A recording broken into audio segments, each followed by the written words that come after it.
इसलिए आदिवासी क्षेत्रों में 500 नए एकलव्य मॉडल स्कूल बनाए जा रहे हैं। अब आप देखिए, हमारे यहां गांव-गांव में अंग्रेजी वाली स्कूल तो है नहीं। गरीब का बच्चा अंग्रेजी स्कूल में जा नहीं सकता।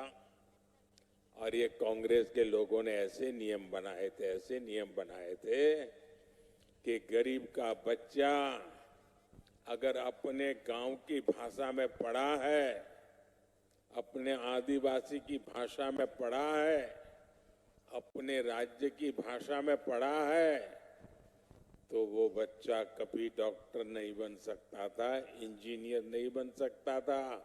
क्योंकि डॉक्टर बनना है, इंजीनियर बनना है, तो आपको अंग्रेजी आनी जरूरी है। देश आजाद हो गया, लेकिन इनके दिमाग में से अंग्रेजी का भूत नहीं गया।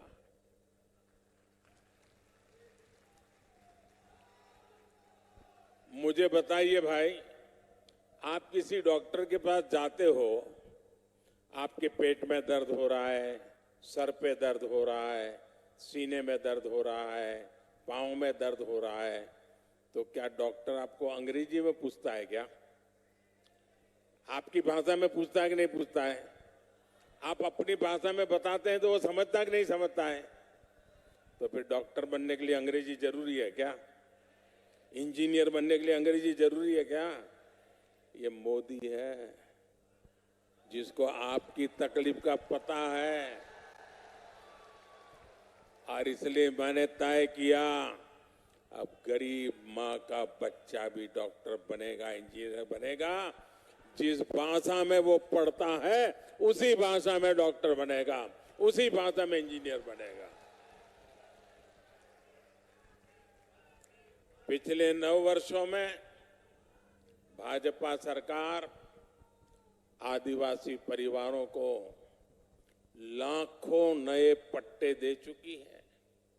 9 साल पहले तक जहां 23,000 सामुदायिक पट्टे दिए गए थे, सामुदायिक पट्टे, वहीं हमने 80,000 से अधिक नए सामुदायिक पट्टे दिए हैं। और इसीलिए हर छत्तीसगढ़ी एक ही बात कहता है, भाजपा आवत है, भाजपा, भाजपा। इसलिए सरगुजा ने भी हुंकार भरी है, अब की बार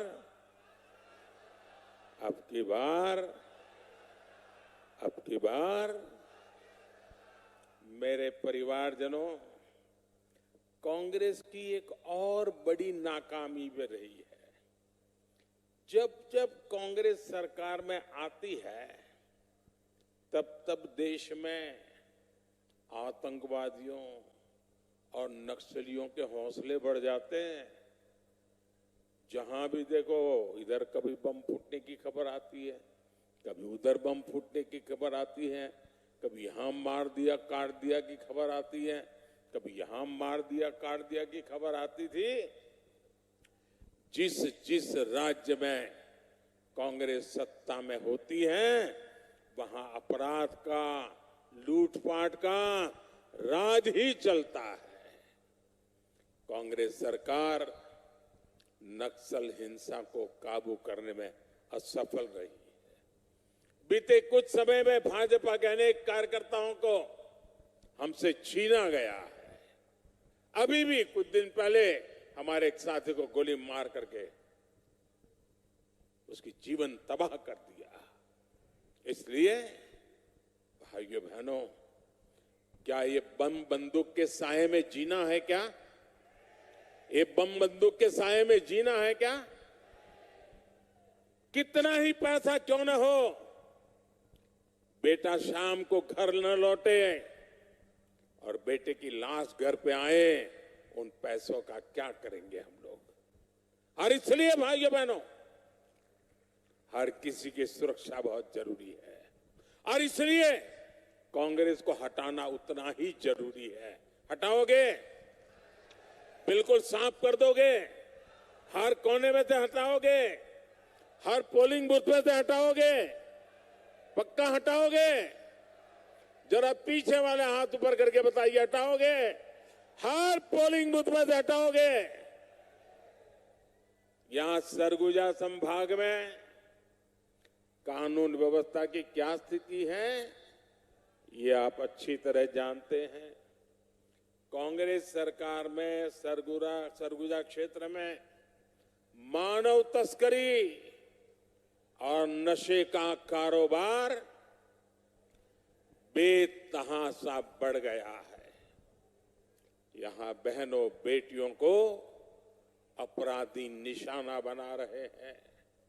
हमारे आदिवासी परिवारों की, गरीब परिवारों की अनेक बच्चियां गायब हुई हैं।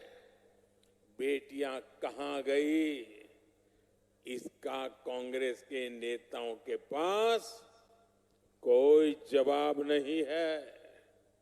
यहां कांग्रेस द्वारा वोट के लिए अवैध घुसपैठियों को बढ़ावा दिया जा रहा है। आदिवासियों की जमीन छीनी जा रही है। कांग्रेस की तुष्टीकरण की नीति के कारण यहां तीज त्योहार मनाना तक मुश्किल हो गया है। इसलिए पूरे सरगुजा से एक ही आवाज आ रही है, बच्चा बच्चा एक ही बात बोल रहा है, माता बहने एक ही बात बोल रहे हैं, गांव हो या शहर हो हर कोई एक ही बात कह रहा है, औ नहीं सही वो, औ नहीं सही वो,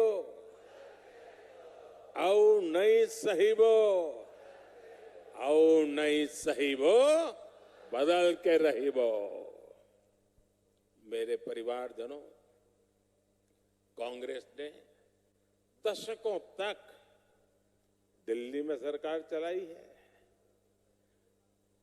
देश के कोने कोने में उन्हीं का राज था। पंचायत से लेकर के पार्लियामेंट तक कांग्रेस के सिवाय किसी का झंडा ही नहीं था।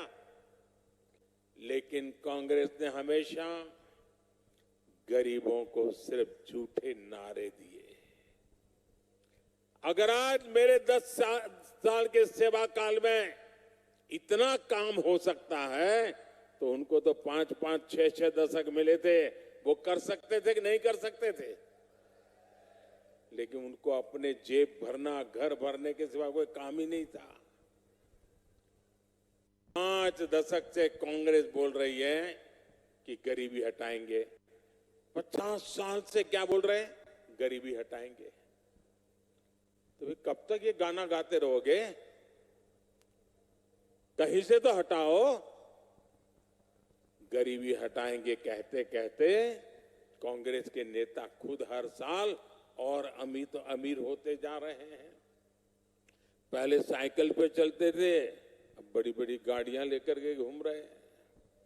जब ये भाजपा सरकार है जो गरीबी हटाने के लिए पूरी ईमानदारी से काम कर रही है। आपका ये मोदी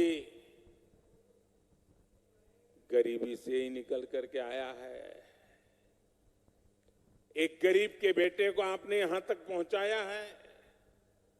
मैं गरीब का दर्द भली भांति समझ सकता हूं, क्योंकि मैंने गरीबी को जिया है। मैंने गरीबी को भाषण में नहीं सुना है, अखबार में नहीं पढ़ा है, किताबों में नहीं पढ़ा है। मैं गरीबी झेल करके आया हूं। जब कोरोना का संकट आया तो सारी दुनिया मौत से मुकाबला कर रही थी। दुनिया का कोई देश नहीं था जो लोग जिंदगी बचाने के लिए जूझते न हो। सारा दुनिया का जीवन ठप हो गया था। हमारा देश भी बचा नहीं था। और तब जाकर के मैंने तय किया था, मुसीबत बहुत बड़ी है, दिन रात दौड़ूंगा, जागूंगा, मेरे देश को बचाऊंगा, मेरे देश के लोगों को बचाऊंगा। याद कीजिए वो संकट के दिन, याद कीजिए अपने रिश्तेदार भी घर तक आने के लिए हिम्मत नहीं करते थे। उस समय ये मोदी दिन रात आपके लिए दौड़ता था, काम करता था।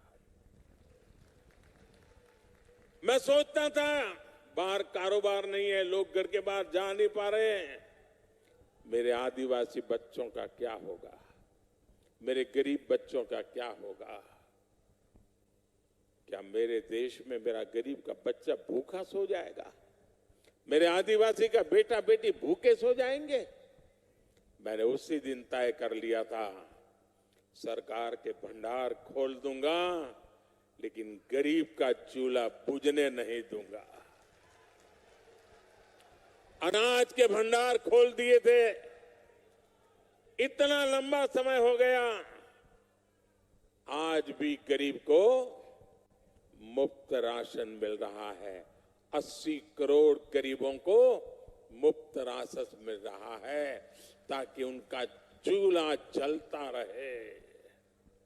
भाइयों बहनों, मुझे मेरे देशवासियों ने इतने आशीर्वाद दिए, इतने आशीर्वाद दिए, और जब गरीब के पेट में अन्न जाता है ना, गरीब का बच्चा जब भूखा नहीं सोता है ना,